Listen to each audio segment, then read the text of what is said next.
Olá pessoal, saudações a vocês, né? Finalmente chegamos à quarta e última aula, a quarta e última unidade do nosso conteúdo na nossa disciplina Legislação Social e Tributária, né? Eu espero que ao longo dessa caminhada, dessa jornada, vocês tenham tido um bom aproveitamento relativo ao conteúdo aqui ministrado, né? Espero que vocês tenham aprendido um pouco sobre direito trabalhista e direito tributário. Nesse nosso quarto encontro, né, nós vamos tratar de limitações constitucionais ao poder tributar, né? Então, do que é que nós vamos tratar especificamente? Em primeiro lugar, no nosso sistema tributário constitucional, no nosso conjunto de normas, a Constituição Federal ela não cria tributo. Não cria tributo. A tarefa de criar tributo cabe a cada ente, União, Estado, DF e municípios, a partir do que se chama de competência tributária, a partir do exercício da competência tributária.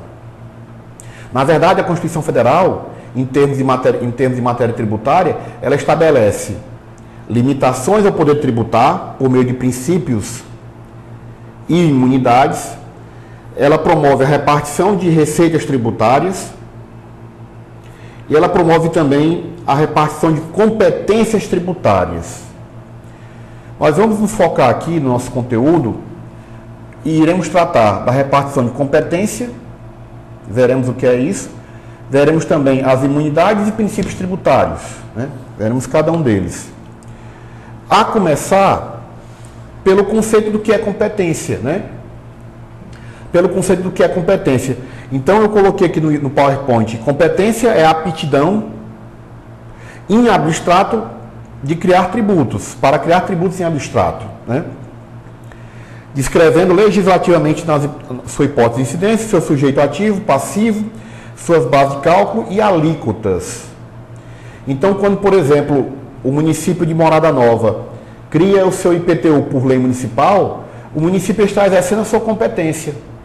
Quando o Estado do Ceará ele institui, por exemplo, o IPVA para os veículos, né, registrados no Estado do Ceará, ele está exercendo a sua competência. Quando a União Federal, por meio da Lei 7713, estabelece o imposto de renda, está exercendo a sua competência, né? Então, competência é a aptidão para criar tributo, mas não só isso. Quando o Estado cria, quando o Estado aumenta, quando o Estado reduz a alíquota, quando o Estado isenta, todas essas situações são facetas que pertencem ao poder de tributar, né? A competência tributária, melhor dizendo, né? Então, tudo isso está dentro do exercício da competência, né? E aí, essa competência é um poder dado pela Constituição para que o ente político possa criar aqueles tributos, de modo que nenhum ente invada a competência que é do outro, que ele crie um tributo que não é seu, que não é de sua alçada, que não é de sua competência. Se não fosse assim, seria um caos, porque você ia ter, por exemplo, o Estado querendo criar IPTU, o município querendo criar ICMS, sendo que o ICMS seria do Estado, o município querendo criar imposto de renda. Então, cada um tem sua parcela de competência que a própria Constituição Federal define, de forma quase que cirúrgica, né? A competência que a Constituição traz, ela tem algumas características, né? Alguns caracteres. A competência ela é privativa, ou seja, só aquele ente pode exercer. A competência é incaducável, ou seja, ela não se perde pelo seu não exercício. Não é pelo fato de você não poder, não criar por lei um determinado tributo que aquela competência vai ser perdida, né? A competência é de exercício facultativo, muitas vezes. Por exemplo aqui, a contribuição de melhoria, que poderia ser instituída em face da rodovia do contorno aqui em Limoeiro, por exemplo, né? A competência ela é inampliável. O próprio ente ele não pode ampliar uma competência. A competência ela já é dada de forma muito precisa pela Constituição. Então, ampliar por vontade própria não é possível. A competência também ela é indelegável. Imagine, por exemplo, a Assembleia Legislativa do Estado do Ceará. Aí a Assembleia mandou um ofício para a Câmara de Vereadores de Limoeiro e disse assim: vereadores de Limoeiro, eu estou com preguiça para legislar sobre IPVA. Legisle aí para mim, crie uma lei aí para mim sobre IPVA. Isso não é possível, a competência ela é indelegável. Além disso, a competência ela é irrenunciável. Eu não posso, eu como ente federado, União, Estado, DF, municípios, eles não podem renunciar da competência que a própria Constituição atribuiu. Né? Que a própria Constituição atribuiu. Então essas são as características da competência. E aí a repartição de competência, como eu falei a vocês, ela é uma repartição feita quase que cirúrgica, né? E aí vamos ver como é que essa competência ela está. Eu sintetizei isso aqui num quadro. Em primeiro lugar, tanto a União, quanto os municípios, quanto o DF, quanto os estados, eles podem instituir taxa e contribuição de melhoria. E aí é muito simples, é muito fácil você verificar se aquela taxa ou contribuição de melhoria, ela foi legitimamente instituída. Se o poder de polícia ele é federal, cabe à União criar a taxa do poder de polícia federal. Exemplo, porte de armas. Cabe ao governo federal, cabe à União criar a taxa do porte de armas. Se o poder de polícia ele é estadual, a mesma coisa. Municipal, idem. Se o serviço público ele é estadual, cabe ao Estado criar a taxa de serviço público. Exemplo, o esgoto. Se ele é municipal, cabe ao município criar essa taxa por lei. É o caso do esgoto aqui de Limoeiro, que é exercido pelo SAI, que é uma autarquia municipal. Né? O mesmo raciocínio se aplica à contribuição de melhoria. Se a obra pública que valorizou o imóvel particular, ela é municipal, cabe ao município criar por lei esse tributo. Se for estadual, a obra ao Estado, como é o caso, por exemplo, do Estádio Castelão. Se for federal, cabe à União Federal. Então é muito simples. Né? No tocante aos impostos, a Constituição ela foi generosa com a União, porque ela permitiu que a União criasse 8 impostos. São eles: o imposto de importação, II, que eu coloquei aí, o imposto de exportação, IE, usando aqui essa sigla, o imposto de renda, o IR, o imposto sobre produto industrializado, IPI, o imposto sobre operações financeiras, câmbio e seguro, que é o IOF, o imposto sobre propriedade territorial rural, que é o ITR, e o imposto sobre grandes fortunas, IGF, que até agora não foi criado, né? Desde 88, ele está no texto constitucional, não foi criado. Além disso, há um 8º imposto que foi inserido com a emenda relativa à reforma tributária, que é o imposto seletivo. O que é o imposto seletivo? O imposto seletivo é o imposto que vai incidir, quando ele for instituído, e ele vai ser cobrado em face de produtos e serviços que são nocivos à saúde e ao meio ambiente. Então, se por exemplo, um refrigerante que tem um alto índice de açúcar, é possível que a tributação bata pesado nesse tipo de produto. Então, os produtos nocivos à saúde, refrigerantes, bebidas açucaradas, né, bebida alcoólica, cigarro, eles serão alcançados por esse tributo em breve. Né? Tributo esse que foi inserido no rol de competências da União em razão da reforma tributária. Passando para os estados e para o DF, os estados eles têm 3 impostos de sua competência. IPVA, Imposto sobre Propriedade de Veículo Automotor, que a gente já conhece muito bem, né? Imposto sobre Circulação de Mercadorias e Serviços de Transporte Interestadual, Intermunicipal e de Comunicação, que é o ICMS, que, embora a gente sempre associe o ICMS a transferência de propriedade, de mercadoria, né? Venda de uma coisa móvel, venda de mercadoria, o ICMS ele também vai incidir sobre serviço de transporte interestadual e intermunicipal, ainda que iniciado no exterior, e sobre o serviço de comunicação. Então, na sua conta da Vivo, na sua conta da Claro, na sua conta da TIM, vem a cobrança do ICMS, né?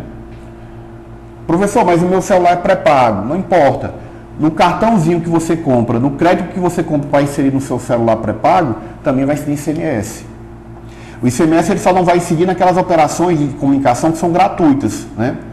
Quando, por exemplo, você vai ouvir a rádio Educadora, quando você vai ouvir a rádio Vale Jaguaribe, quando você liga a TV do Canal 10, em que você tem esses serviços de comunicação que são gratuitos, não vai incidir ICMS, portanto. Mas de outra sorte ele vai incidir na TV a cabo, porque é paga, né? Além disso, você vai ter um terceiro imposto estadual, que é o ITCMD, Imposto sobre Transmissão, Causa Mortes e Doação. Esse imposto ele vai incidir notadamente quando você tenha a transferência de propriedade em razão de uma herança. Um ente querido seu faleceu, seu pai, sua mãe, seu avô, você herdou uma casa, herdou um automóvel, em razão dessa transferência da propriedade, vai incidir esse imposto, né? E aí são os 3 impostos estaduais. Passando agora para o município ele vai ter a competência para 3 impostos também. IPTU, Imposto sobre Propriedade Territorial Urbana, ISS, Imposto sobre Serviços, e ITBI, Imposto sobre Transmissão Onerosa de Bens Imóveis. Esse terceiro imposto, que talvez seja menos conhecido por nós, é aquele imposto que você paga quando você adquire um imóvel, quando você compra um imóvel, seja ele uma casa, um terreno, uma sala comercial, um apartamento, não importa, né? Então esses são os 3 impostos municipais. Impostos municipais esses que o Distrito Federal também terá competência, como vocês podem ver aqui, ó. Eu repeti aqui os impostos municipais para o DF. Então são impostos, eles são também da alçada do DF, né? Então o governador do DF também poderá instituir e cobrar esses impostos. Um outro tributo que é comum tanto ao DF quanto aos municípios é a CIP, a Contribuição de Iluminação Pública. Então essa competência é do município e ela é do DF. O Estado não pode criar a CIP, nem a União. Voltando a ela, né, voltando à União, nós vimos que a União ela tem competência para criar taxas, contribuições de melhoria, aqueles 8 impostos, e além disso, a União ela tem também competência exclusiva para instituir o empréstimo compulsório, que é aquele tributo que nós falamos na aula passada, aquele tributo que ele vai ser possível a sua instituição em razão de calamidade pública, guerra externa, sua iminência, ou mesmo em situação de investimento público de caráter urgente e relevante interesse nacional. Além disso, todo aquele rol de contribuições que a gente viu até aqui, todo aquele rol extenso de contribuições que a gente viu, contribuição previdenciária patronal, contribuição do empregador, do empregado, melhor dizendo, a contribuição da PIS, a contribuição do ANACOFINS, a contribuição do Sistema S, a contribuição das entidades de classe, a contribuição do salário de educação, a contribuição do PIS/COFINS de importação. Então, todo esse rol de contribuições, a contribuição do concurso de prognósticos, toda essa lista de contribuições, elas são da competência da União Federal. Então, cabe ao legislador federal criá-las por lei, né? Criá-las por lei. Além disso, como se não bastasse esse rol gigantesco de competências que a União tem, a Constituição também alberga a ela a competência residual. Professor, o que é isso? Competência residual nada mais é do que a possibilidade que a União possui de criar uma nova contribuição ou um novo imposto. Uma nova contribuição ou um novo imposto. Ou seja, um tributo inédito. Então, se por exemplo, embora não prevista na Constituição, a União Federal, o governo federal poderia, por exemplo, ressuscitar a CPMF, desde que atendidos alguns requisitos que a Constituição traz. seria um tributo inédito, né? A União poderia, por exemplo, também, né, no exercício dessa competência residual, criar um novo imposto, sei lá, imposto sobre andar de bicicleta, imposto sobre soltar pipa, só para citar alguns exemplos aqui, né? Então, a União detém também essa competência residual. E para terminar esse quadro de competências, nós temos também as competências da União para instituir o imposto extraordinário de guerra. Então, uma situação muito difícil de acontecer, porque nós somos pacíficos.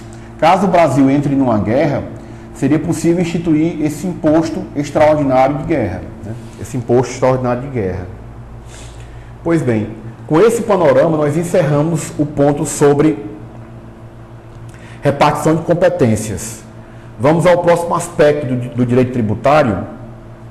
Vamos ao próximo aspecto do direito tributário, que são os princípios constitucionais. Princípios constitucionais. Os princípios constitucionais são normas que a Constituição alberga, né? São regras que a Constituição traz, né? Então, quando você fala de princípios, esses princípios que regulam o direito tributário, eles buscam limitar essa atividade do Estado nesse seu exercício de criação e de cobrança de tributos, né? Passemos aos princípios um a um, para que a gente possa entender o porquê que os princípios limitam o exercício do poder de tributar, né? Em primeiro lugar, o princípio da legalidade, né? Em primeiro lugar, o princípio da legalidade. Nós vimos que o conceito de tributo, ele estabelece que o tributo tem que ser criado por lei. Então, não se pode criar tributo por postagem de Instagram, por decreto, por regulamento, por portaria, por postagem no YouTube, postagem em Facebook.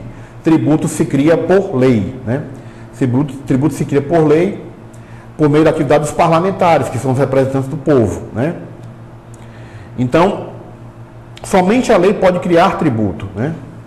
Somente a lei pode criar tributo. Outros elementos que não precisam ser criados por lei podem ser por decreto, como, por exemplo, a data de pagamento dos tributos. Não se exige que o vencimento das obrigações seja por lei. Então, pode ser feita por decreto, né? Pode ser feita também por decreto.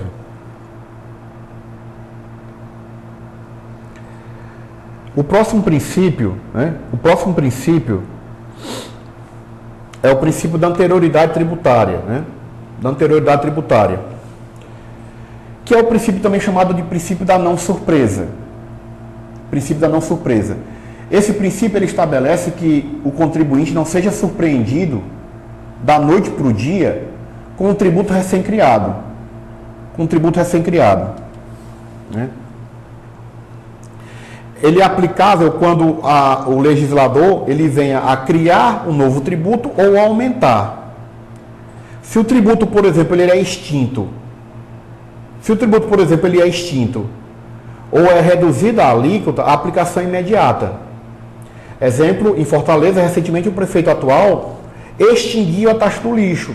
Então, essa lei que extingue um tributo, ela tem aplicação imediata.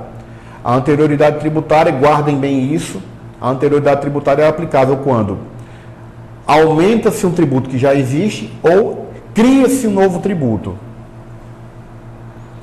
Professor, e aí como é que esse princípio ele vai barrar a cobrança imediata? Esse princípio, melhor dizendo, ele é composto por dois subprincípios. Em primeiro lugar, a regra do exercício financeiro, que é um subprincípio, que diz que a lei tributária, a União, o Estado, o DF e o município não podem cobrar tributo decorrente da publicação de no mesmo exercício financeiro, em que haja sido publicada a lei que criou ou majorou o tributo. Então, se, por exemplo, uma lei é publicada em 2025, a cobrança desse novo tributo só se dará em 2026. Professor, mas o que é mesmo exercício financeiro? Veja, exercício financeiro, para fins da lei, é o período que coincide com o nosso ano civil. É o período que vai de 1º de janeiro a 31 de dezembro. Então, se uma lei é publicada desse intervalo, dentro desse mesmo intervalo de tempo, não pode haver a cobrança desse tributo que a lei foi publicada. Se foi publicado em 2025, eu só posso cobrar em 2026. Se a lei foi publicada em 2026, só em 2027. E assim por diante, né? E assim por diante. Acontece que essa regra do exercício financeiro, ela não é aplicada sozinha. Juntamente com ela, somada a essa regra de aplicação simultânea, nós temos o princípio da anterioridade dos 90 dias, que diz que é proibido cobrar tributo antes de 90 dias da publicação da lei que houver instituído ou aumentado, observada a regra anterior. Em outras palavras, você não pode cobrar o tributo no mesmo ano que a lei foi publicada, dentro do mesmo ano, dentro do mesmo exercício, e também você não poderá cobrar tributo depois de 90 dias da publicação da lei. Depois de 90 dias da publicação da lei. Aliás, desculpe, você só poderá cobrar tributo depois de 90 dias. Porque perceba, se uma lei é publicada em 31 de dezembro, em 1º de janeiro vocês vão concordar comigo que 1º de janeiro já é um outro exercício, o que permitiria o Estado cobrar o tributo naquele outro dia.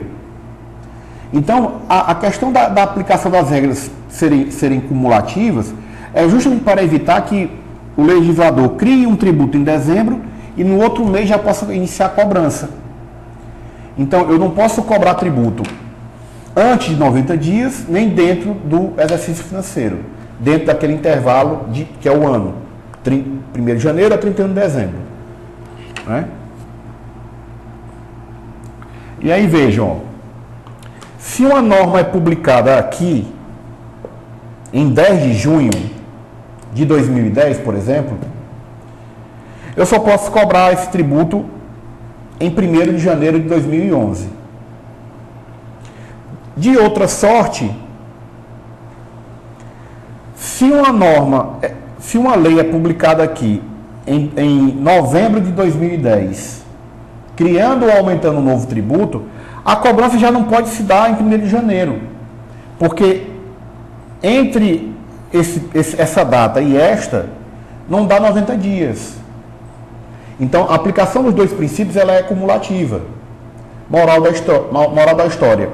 Se você tem a publicação da lei de 1º de janeiro até, vamos dizer assim, 1º de outubro, você pode dizer que a cobrança se dará em 1º de janeiro do outro ano. Porque, inevitavelmente, você vai ter a obediência às duas regras. Agora, se a lei é publicada, sei lá, em outubro, novembro e dezembro, a cobrança já não pode estar em 1º de janeiro. Porque você precisa observar as duas regras. A regra do exercício financeiro e a regra dos 90 dias. Né? Agora deu para entender porque esse princípio se chama princípio da não surpresa. Agora ficou compreensível porque ele se chama princípio da não surpresa.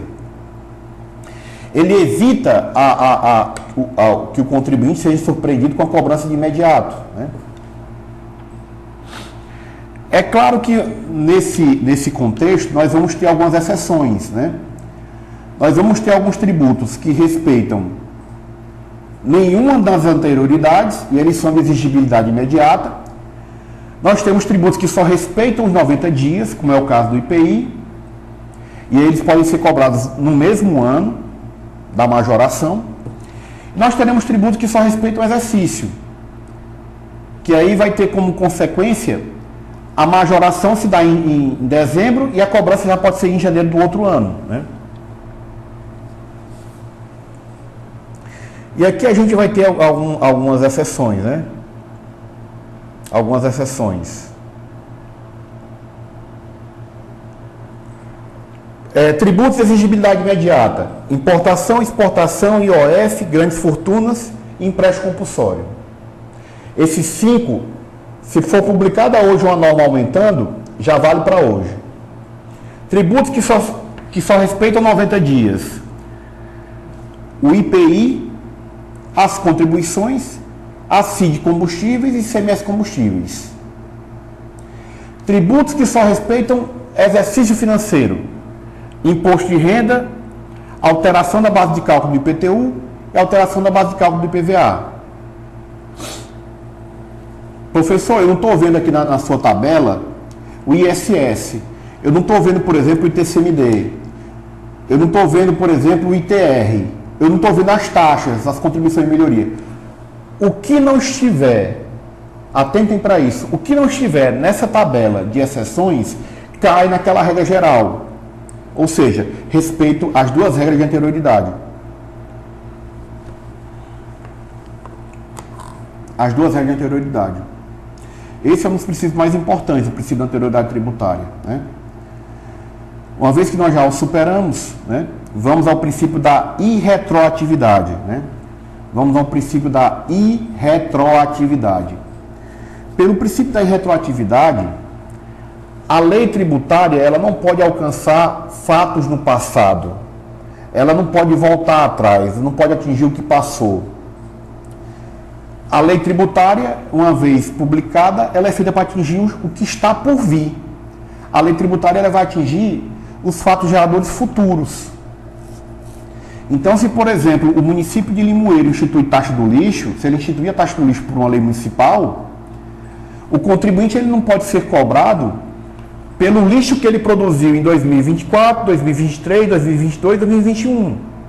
Isso não é possível, porque feriria a segurança jurídica, né? Então, a lei tributária ela não vai atingir os fatos passados. Na verdade, o legislador ele traz duas hipóteses em que a lei ela pode sim atingir fatos no passado, que é quando a lei for expressamente interpretativa, quando eu tenho uma lei B, que ela vai definir, vai interpretar uma lei anterior, ela volta no tempo, para interpretar, para aclarar o seu significado, para tratar aqui do seu sentido. E quando você tem uma lei que ela beneficia o contribuinte infrator. Imagine que eu fui multado em R$100 mil por conta de não emissão de nota fiscal. Eu entro com recurso dizendo que aquela cobrança é abusiva e durante o período em que o meu recurso vai ser julgado, vem uma nova lei que diz assim, olha, a partir de agora a multa não é de 100 mil, a multa é de 10. Essa lei que traz uma pena mais branda para o contribuinte infrator, ela alcança aquela situação que está no passado. Então, estas são as duas hipóteses raras, né, duas hipóteses pontuais de lei tributária que vai retroagir no tempo, que vai voltar no tempo, né? Mas, na grande maioria das situações, a lei tributária ou qualquer lei, ela vai ser feita para atingir fatos que estão por vir ainda, né? Como diz Odorico Paraguaçu, a lei não vai atingir o para trás mente, só o para frente mente, né? Princípio da isonomia, né? Princípio da isonomia tributária. Por isonomia entende-se tratar os iguais de forma igual, tratar os desiguais de forma desigual, na medida de suas desigualdades. Na medida de suas desigualdades. Então é por isso que, é por conta desse princípio da isonomia, né, que certas pessoas devem ter um tratamento diferenciado em relação a outras, em razão de algo que elas possuem, alguma característica que elas possuem. E no direito tributário é a mesma coisa. Você vai ter um dever jurídico de igualdade, de modo que você vai tratar de forma igual contribuintes que estejam em situação igual. Imagine, por exemplo, 3 contribuintes que cada um deles, solteiros, recebem R$10 mil de remuneração. Um recebe salário, outro recebe subsídio, o outro é militar, recebe soldo. Não importa a denominação jurídica que se dê a eles. O tratamento jurídico, a incidência do imposto de renda, para cada um deles ter que ser igual. Agora, se tem um quarto contribuinte que recebe R$10 mil, mas ele tem filho, tem gastos com saúde, tem gastos com a educação das crianças, esse contribuinte vai fazer jus à dedução do imposto de renda. Ou seja, tratar os iguais de forma igual, o solteiro de forma igual, o solteiro e o casado de forma desigual, porque eles são desiguais, né?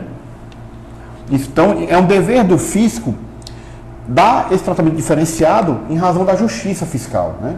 A justiça fiscal. E aí não é justo, por exemplo, você tratar uma empresa de grande porte da mesma forma que você trata no aspecto tributário da microempresa, né? Não é justo. E aí, do princípio da isonomia tributária, você vai ter várias decorrências, entre elas o princípio da capacidade contributiva, né?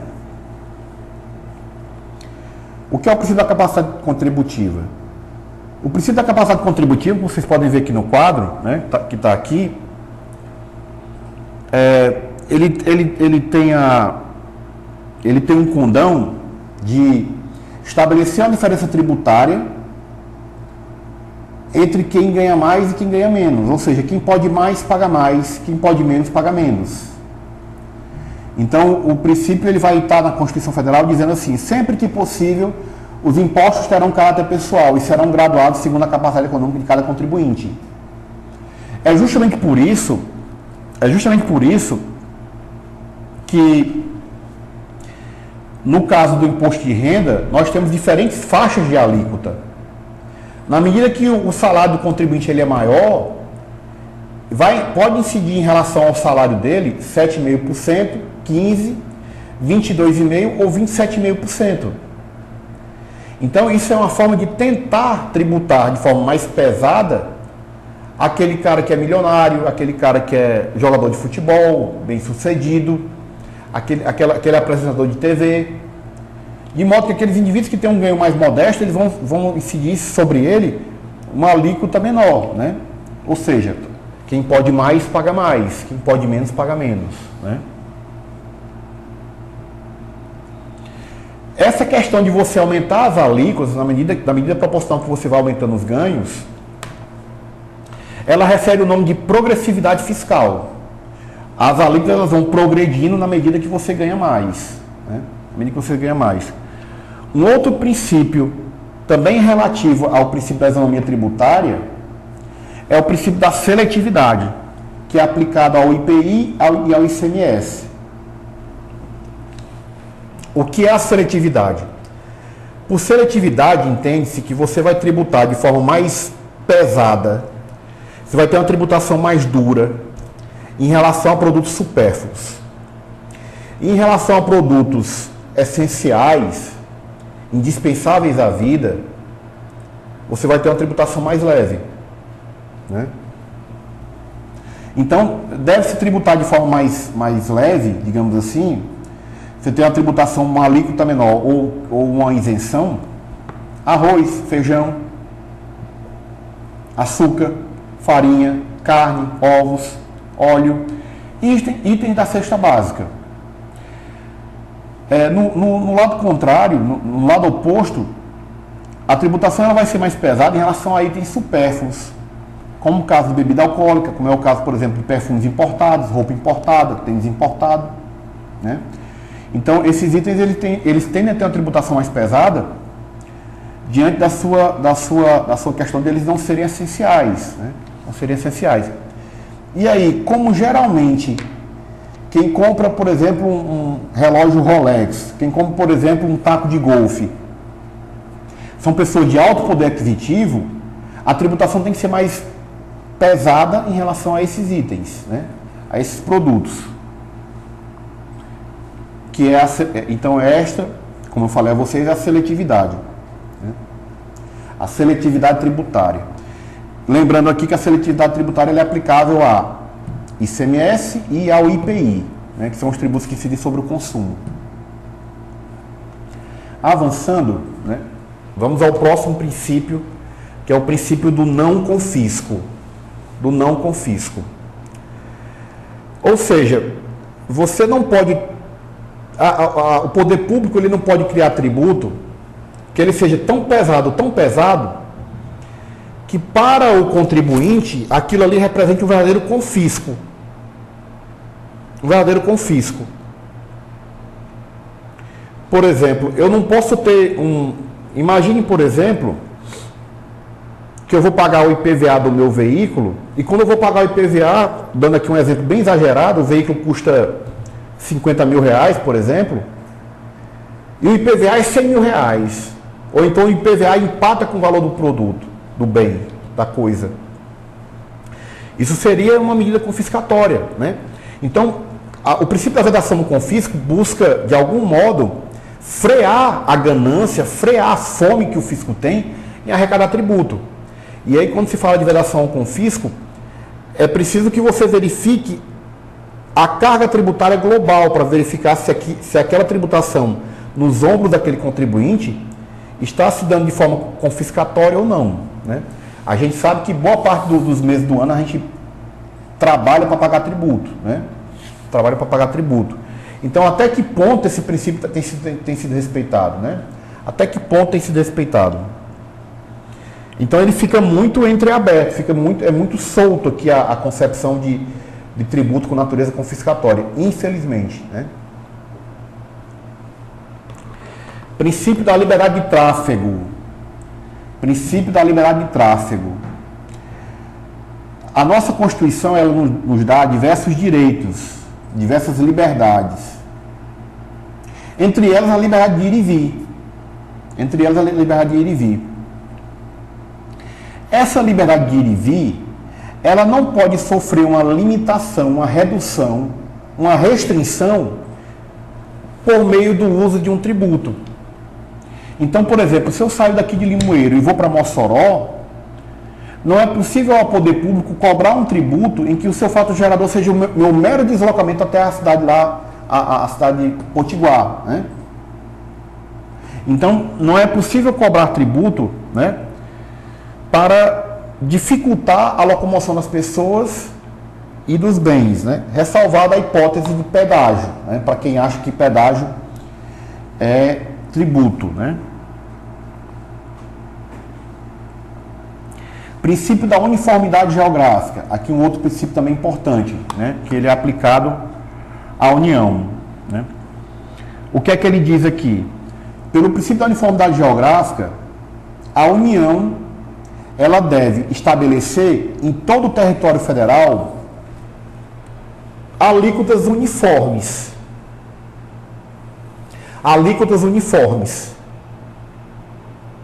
Então, se por exemplo, se o governo federal estabelece uma alíquota de 11% de IPI, que é o imposto federal, sobre o ventilador fabricado em Maranguape pela Mallory, o mesmo ventilador fabricado em Santa Catarina deverá ter alíquota de 11% também.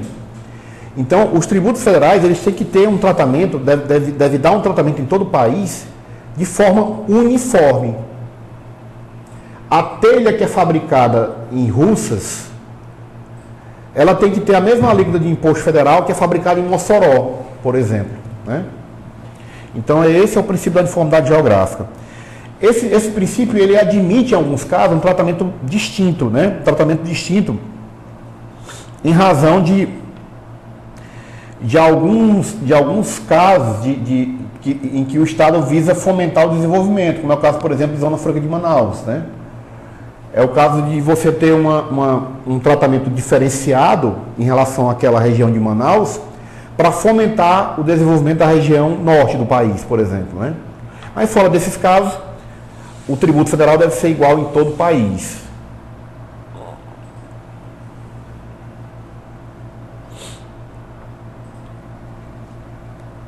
E aqui você vai ter aqui o artigo 151, né?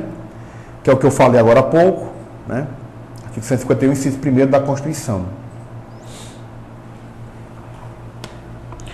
Passando para o próximo princípio, né? Princípio da vedação às isenções heterônomas. Princípio da vedação às isenções heterônomas, né? O que é o princípio da vedação às isenções heterônomas? Eu só posso isentar um tributo que seja da minha competência. Então, por exemplo, o Estado do Ceará, ele não pode isentar o IPTU do município de Russas. A União Federal, ela não pode isentar o ICMS da Paraíba.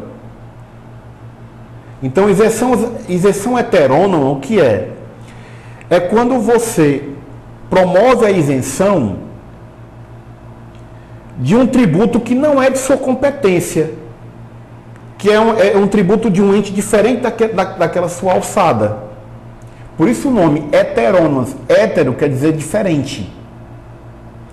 Então, é assim, a União ela só pode isentar os tributos que são federais, o Estado, os tributos estaduais, e o município, os tributos municipais, cada um na sua devida competência, cada um no seu devido lugar, né? Cada um no seu devido lugar. Excepcionalmente,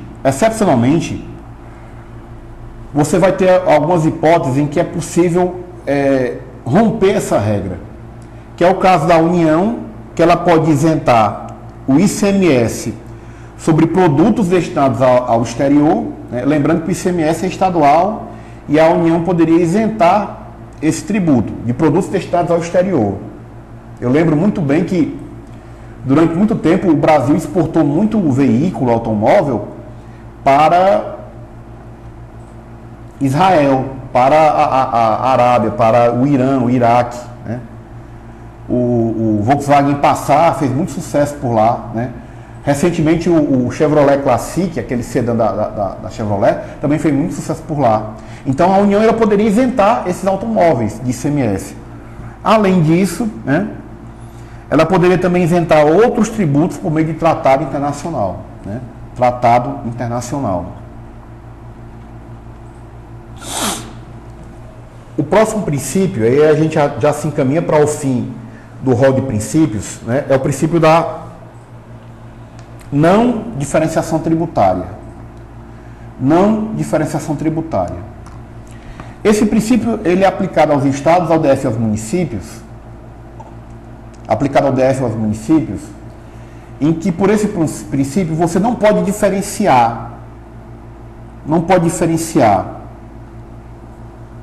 um determinado produto ou serviço em aspectos tributários em razão de sua natureza, em razão de sua origem ou destino.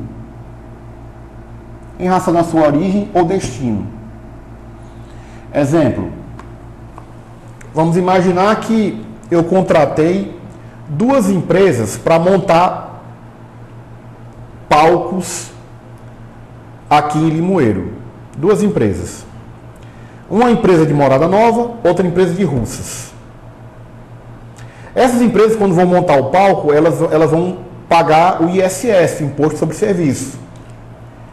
Aí vamos imaginar que a lei municipal de Limoeiro diga o seguinte: se a empresa ela for de Morada Nova, a alíquota é 2%. Se a empresa for de Russas e o serviço for o mesmo, a alíquota vai ser o dobro, vai ser 4%. Então trata-se aí de uma situação de discriminação tributária. Só porque a empresa é de Russas eu vou cobrar mais caro, vou cobrar uma alíquota maior. Então não é possível que você diferencie tributariamente falando, né, um produto ou serviço em razão de sua origem ou destino, né? A Constituição expressamente proíbe isso.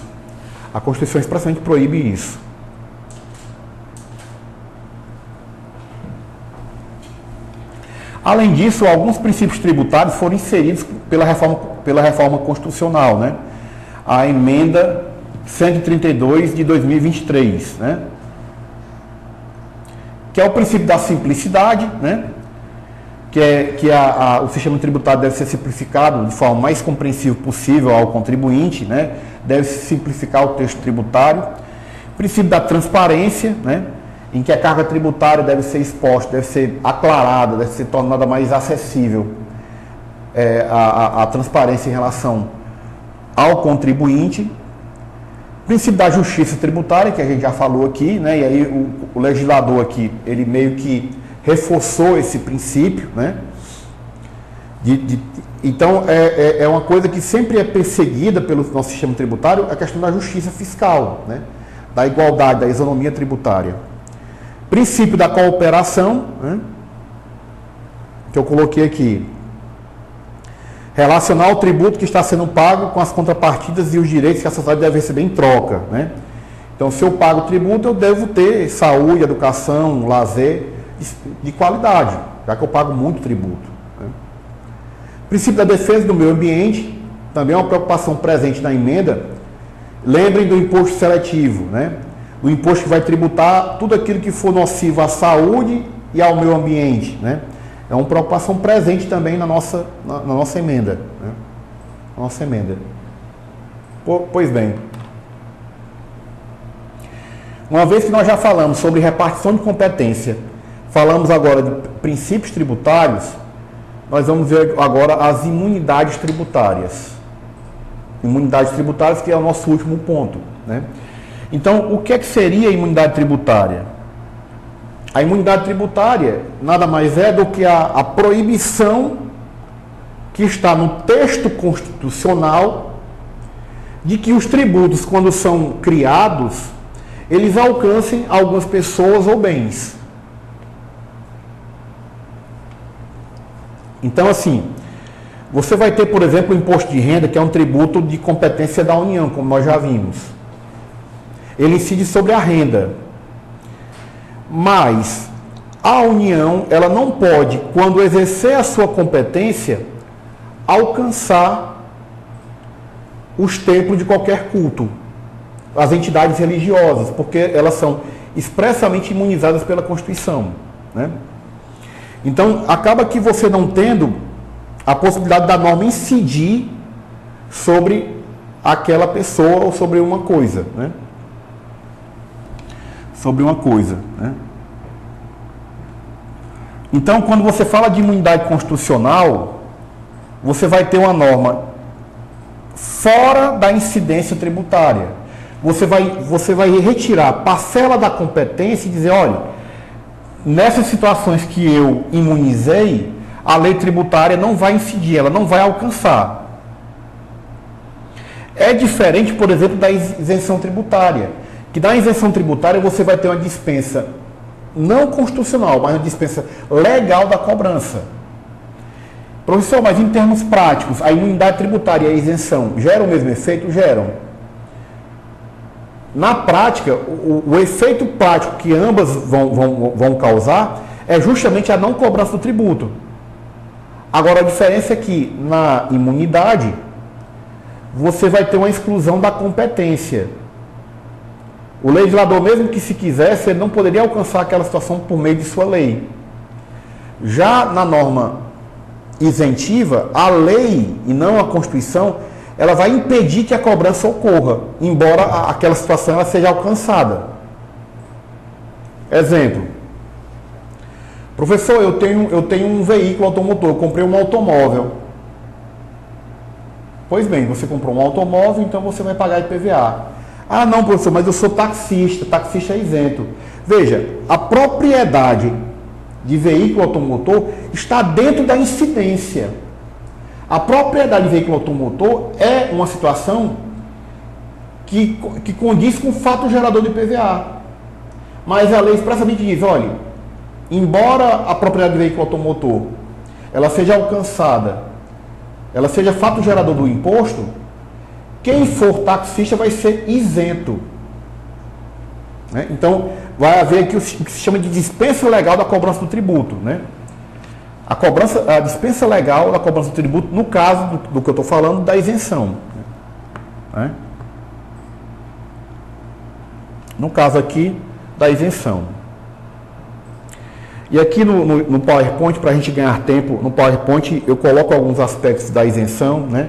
Vocês vão acessar esse material e, além disso, acessarão também uma apostila que será disponibilizada, né?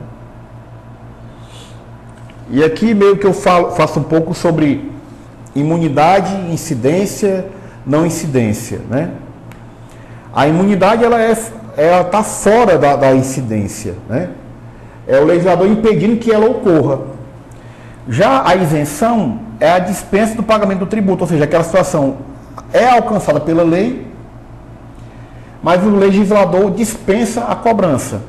E o caso de não incidência é quando a lei tributária não alcança aquela circunstância.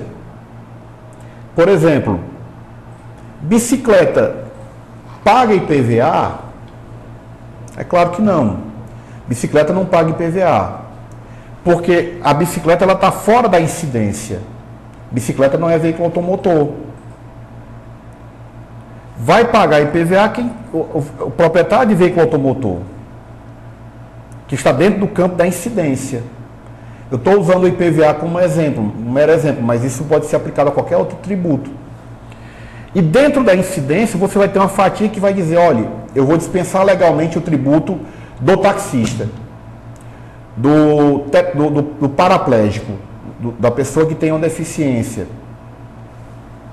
É isenção. E aí nós já tratamos isso aqui em linhas gerais, né?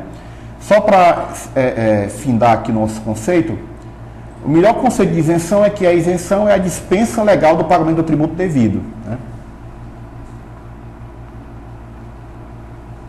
E aqui, mais uma vez, devido à importância que existe entre isenção e imunidade, eu mais uma vez trago aqui a diferença, né? A imunidade está na Constituição, a isenção na lei. A imunidade atinge a competência. A isenção atinge, né, no seu exercício da competência, né? Então a imunidade é essa norma constitucional que faz com que o legislador da União, do Estado, do DF, do município, não alcance algumas situações, algumas pessoas, ou mesmo alguns objetos. E aí vamos às hipóteses de imunidades. Em primeiro lugar, a imunidade, falando agora das imunidades genéricas, uma a uma, a imunidade recíproca. A imunidade recíproca é aquela imunidade que proíbe que a União, o Estado, DF e municípios instituam impostos sobre o patrimônio, renda e serviços uns dos outros. Ou seja, a União não cobra dos entes, a União não cobra do Estado nem do município imposto de renda, o Estado não pode criar e cobrar da União o IPVA dos seus veículos dentro dos municípios, e o município, por sua vez, não pode, por exemplo, cobrar o IPTU dos imóveis da União e dos estados localizados em seu território, né? Então, imunidade recíproca, lembre da palavra recíproca, o que ela significa, né? Recíproca é uma via de mão dupla, né? É uma via de mão dupla, né? Então, essa imunidade ela também vai alcançar as autarquias e fundações públicas. Então, por exemplo, o SAI, aqui em Limoeiro, ele também seria alcançado por essa imunidade. Não só o município, não só o Estado, não só a União, mas autarquias e fundações públicas também são alcançadas. E aqui uma imunidade meio que polêmica, né? A imunidade polêmica. A imunidade sobre os templos de qualquer culto. Templo de qualquer culto. Então, como a nossa Constituição ela estabelece a liberdade religiosa, são imunes os templos de qualquer culto. Ou seja, tudo aquilo relativo a uma entidade religiosa, a Igreja Católica, a Igreja Universal, a Assembleia de Deus, Igreja Batista, enfim, o patrimônio, renda e serviços destas entidades, desde que atrelado à sua finalidade essencial, que é a propagação de uma fé, eles são imunes a impostos. Então, a entidade religiosa ela não paga IPTU, ela não paga IPVA dos seus veículos, ela não paga o IR, e assim por diante. Isso para facilitar o exercício da nossa liberdade religiosa, né? Do exercício da fé, embora o Brasil seja um Estado laico, né?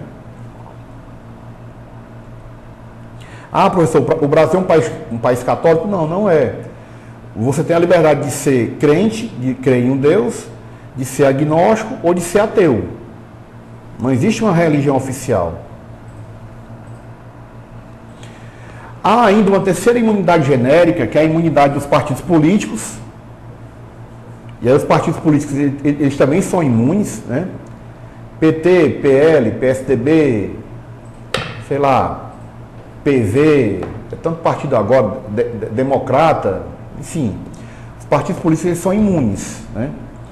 Além deles, as entidades sindicais de trabalhadores, o sindicato, a confederação, a federação de trabalhadores, os sindicatos patronais não, mas os sindicatos de trabalhadores, as entidades sindicais de trabalhadores também serão imunes. E além disso, as entidades assistenciais e educacionais sem fins lucrativos.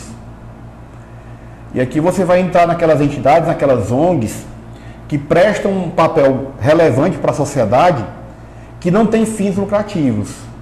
Seja para acolher jovens carentes, crianças que têm desnutrição, jovens usuários de droga, pessoas idosas. Essas entidades que não têm lucro, elas também serão imunes a impostos, né? E aí chegamos aqui à imunidade que eu mais gosto, né?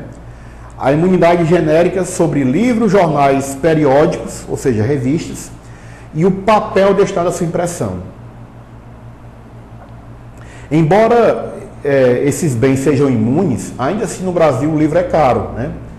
Porque infelizmente essa imunidade ela alcança, em termos de insumo, só o papel, não alcança a tinta, não alcança os direitos autorais.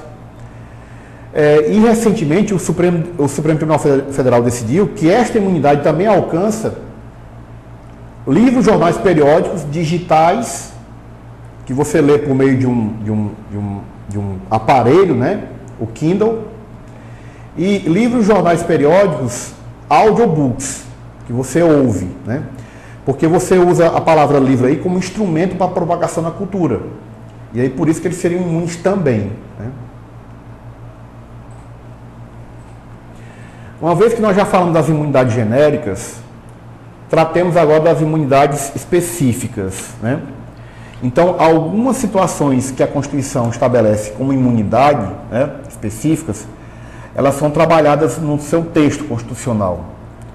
Em primeiro lugar, a imunidade das contribuições sociais, né, de intervenção no domínio econômico sobre exportação de bens.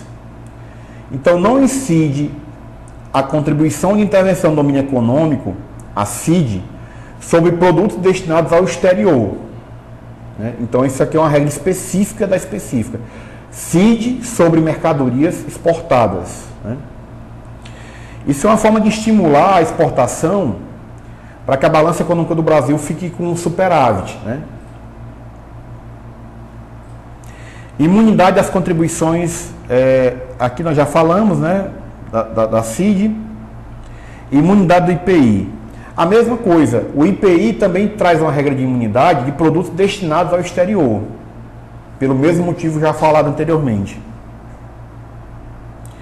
Imunidade do ITR, do Imposto Territorial, que a gente fala tão pouco durante o nosso curso, falamos tão pouco durante o nosso curso. O ITR, ele é como se fosse uma espécie de PTU rural. É o imóvel, é o imposto que você paga por conta de você ser proprietário de um imóvel rural. A própria Constituição Federal ela traz uma regra de imunidade do ITR em que diz que não haverá incidência do ITR sobre propriedades rurais que sejam as pequenas glebas de terra definidas em lei. Então aquele pequeno lote de terra, aquele pedaço de terra, muitas vezes explorado por uma família para agricultura familiar, esse pequeno lote de terra ele é imune a ITR, né?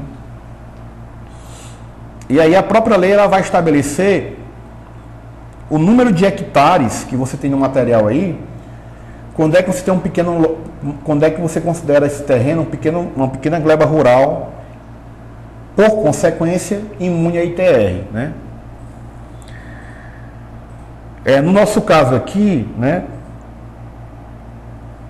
No nosso caso aqui, que está localizado no polígono das secas, né? Os imóveis de até 50 hectares são considerados pequenas glebas, logo considerados imunes, né? No caso do ICMS, nós temos também uma imunidade específica a ele, né? Imunidade específica a ele, que é a imunidade no tocante a gente pode ver aqui sobre, desculpe, vou voltar aqui. No caso do ICMS, nós vamos ter uma imunidade específica, né, sobre operações que destinem aos outros estados o petróleo, lubrificante, líquidos, gasosos e energia elétrica. Então você não vai ter a incidência de ICMS sobre essas hipóteses, né? Quando você tem a transferência de petróleo, lubrificante, seja líquido ou gasoso, e energia elétrica de um estado para outro. Não há, nesse caso, a incidência desse imposto. Assim como também não haverá incidência do ICMS em relativamente ao ouro. Professor, ouro? Mas não é o ouro que você está pensando aí, não. Não é o ouro enquanto mercadoria. É claro que se você compra uma peça de ouro, um cordão de ouro, uma aliança, vai incidir ICMS. O ouro que ele está falando aqui é o ouro enquanto ativo financeiro. É o ouro que você compra, por exemplo, na Bolsa de Valores.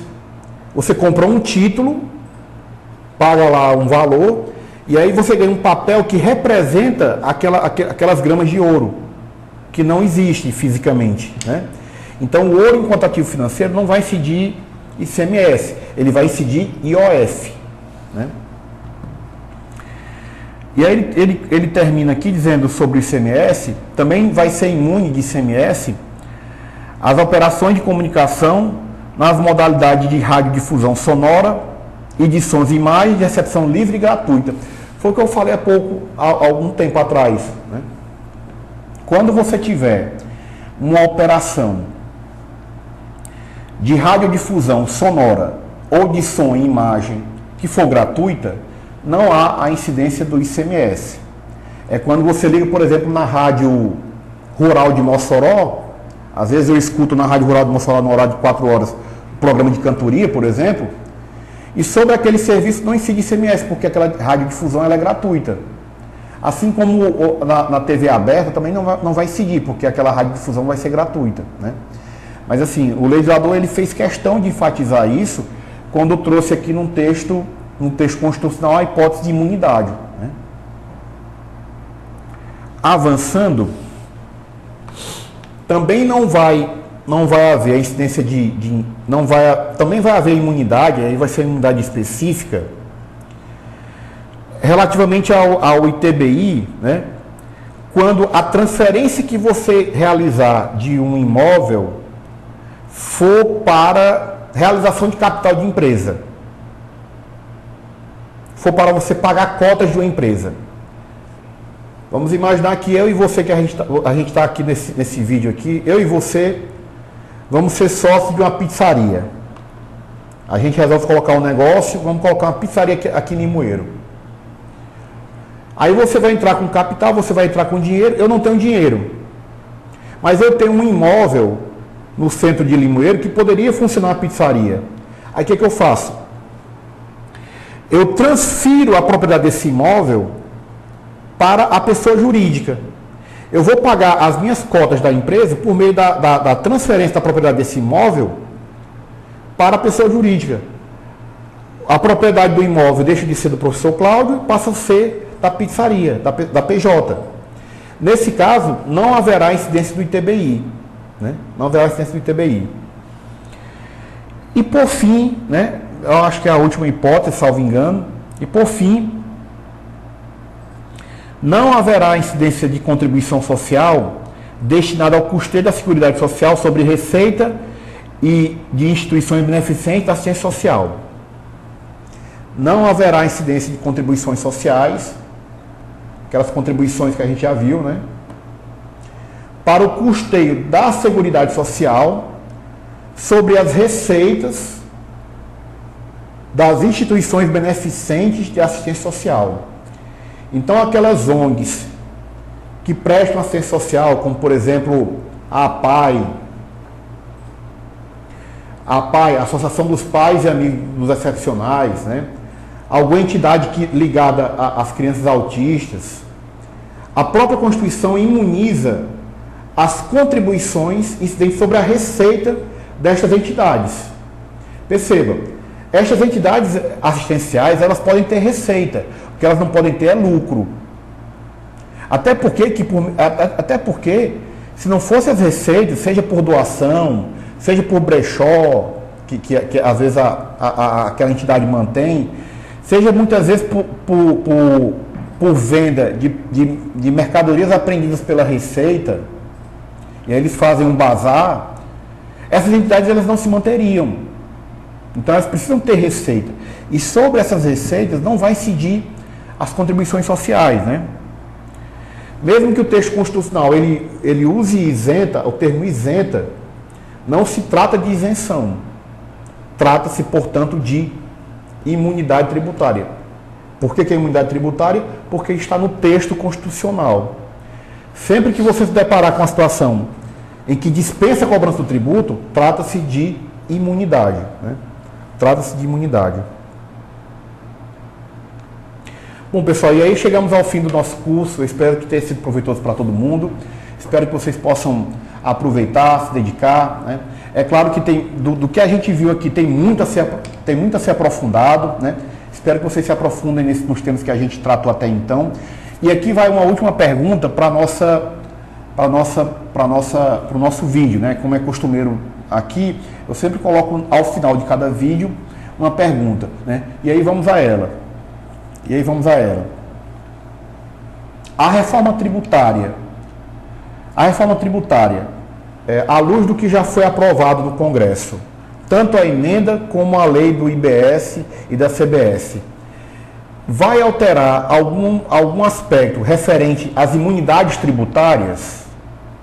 Então a pesquisa que vocês devem realizar é se a reforma tributária ela vai alterar algum aspecto referente às imunidades que aqui tratamos, né? Pessoal, um forte abraço, saúdo a todos, né? E contem comigo para qualquer dúvida, eventual dúvida que vocês tenham. Forte abraço, até mais.